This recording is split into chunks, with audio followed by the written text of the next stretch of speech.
Uzbekistan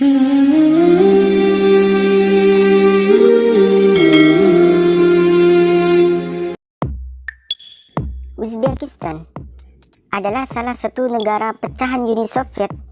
Kini berpenduduk sekitar 23 juta jiwa.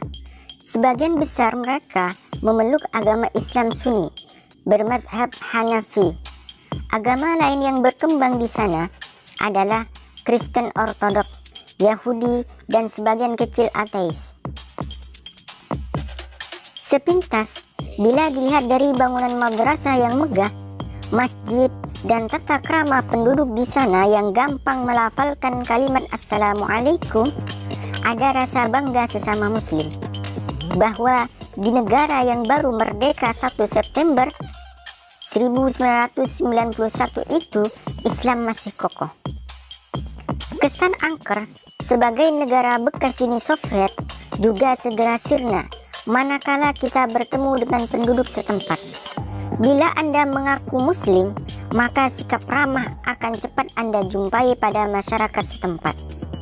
Sambil menyodorkan tangan untuk bersalaman, mereka biasanya menyertainya dengan ucapan Assalamualaikum. Ketika mengucapkan salam itu, biasanya mereka menempelkan tangan kanan di dada sembari menganggukkan kepalanya, dan yang paling menggembirakan, ternyata para muslim Uzbekistan itu sangat bangga dengan keislamannya. Melihat kenyataan masyarakat Uzbekistan yang seperti itu, barangkali akan mengubah persepsi kita tentang pemerintah komunis Uni Soviet. Dalam arti, meskipun komunis sempat berkuasa selama puluhan tahun di negeri Imam Bukhari itu, ternyata Islam tetap kokoh. Tapi apa benar demikian? Apa benar Islam benar-benar kokoh di sana? Ternyata tidak. Perkembangan Islam di sana sangat memprihatinkan. Ada perasaan sedih begitu kita mengetahui bagaimana kondisinya sebenarnya. Kebesaran nama sejumlah tokoh Islam seperti Imam Bukhari seperti tertelan zaman begitu melihat kehidupan agama Islam di sana. Meski ada rasa kebanggaan sebagai muslim, ternyata mereka tidak pernah menjalankan ibadah ritual sehari-hari.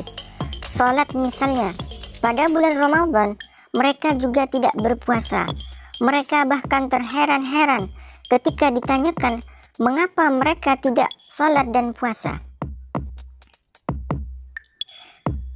Banyak di antara muslim Uzbekistan yang tidak tahu bahwa sholat, puasa, dan rukun Islam yang lain merupakan keharusan setiap umat Islam untuk menjalankannya. Selain itu, larangan Islam seperti minum alkohol atau minuman keras juga sudah menjadi bagian dari kehidupan sehari-hari mereka. Alasannya untuk memanaskan tubuh mereka, terutama pada musim salju. Dan anehnya, sebelum menenggak minuman keras itu, mereka tetap mengucapkan Bismillahirrahmanirrahim. Hal lainnya yang sangat memprihatinkan, meskipun jumlah masjid tidak begitu banyak, tetapi tidak banyak pula orang yang sholat di sana. Di masjid tertua di kota Tashkent atau ibu kota Uzbekistan misalnya, terlihat hanya orang-orang tua berumur di atas 50 tahunan yang masih rajin sholat. Pemandangan seperti itu juga terlihat di Masjid Imam Bukhari di Samarkand.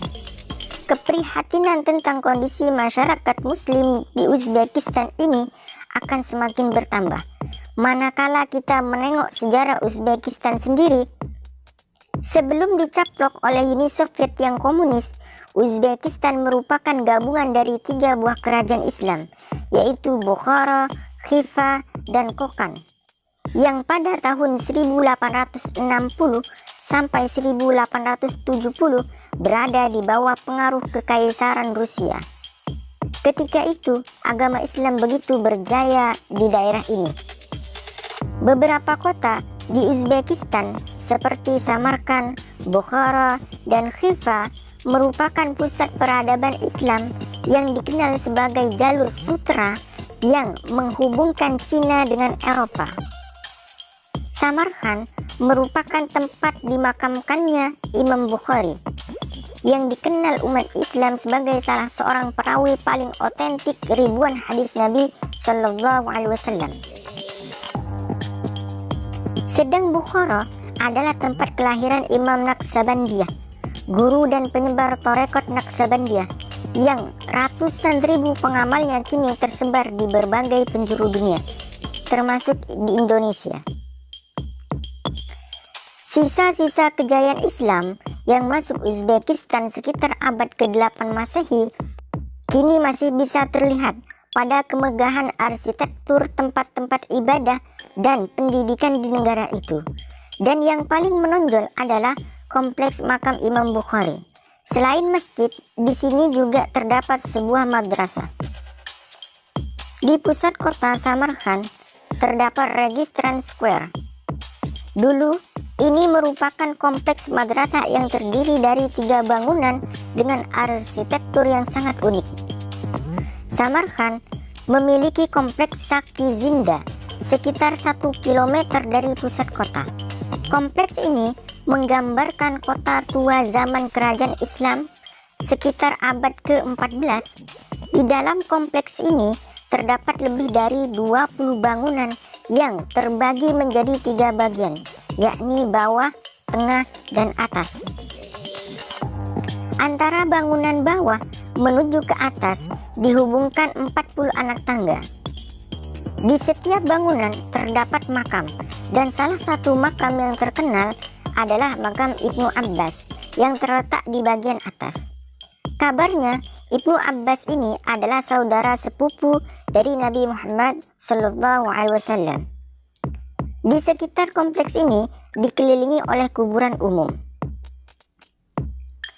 Di kota ini terdapat pula kompleks Gus Emir, seorang tokoh pejuang negara itu. Kompleks ini adalah sebuah karya seni bangunan Asia Tengah yang sangat terkenal di dunia. Konstruksinya dimulai tahun 1403, yang kemudian dihubungkan dengan kematian Sultan Muhammad, cucu Timur Leng. Di kota Bukhara terdapat sebuah makam Samanid. Ini merupakan bangunan pertama di Asia Tengah yang dibuat dari batu bata. Bangunan berkubah ini dibangun oleh Sultan Ismail Samani pada akhir abad ke-9. Menurut cerita, kubah ini merupakan simbol dari keteguhan hati. Bukhara boleh dikata sebagai sebuah museum kota, karena di situ terdapat 140 monumen dengan arsitektur kota tua yang dibangun mulai abad ke-9. Di sini banyak terdapat bangunan istana, masjid, dan tempat kegiatan keagamaan yang sampai kini masih terpelihara dengan baik.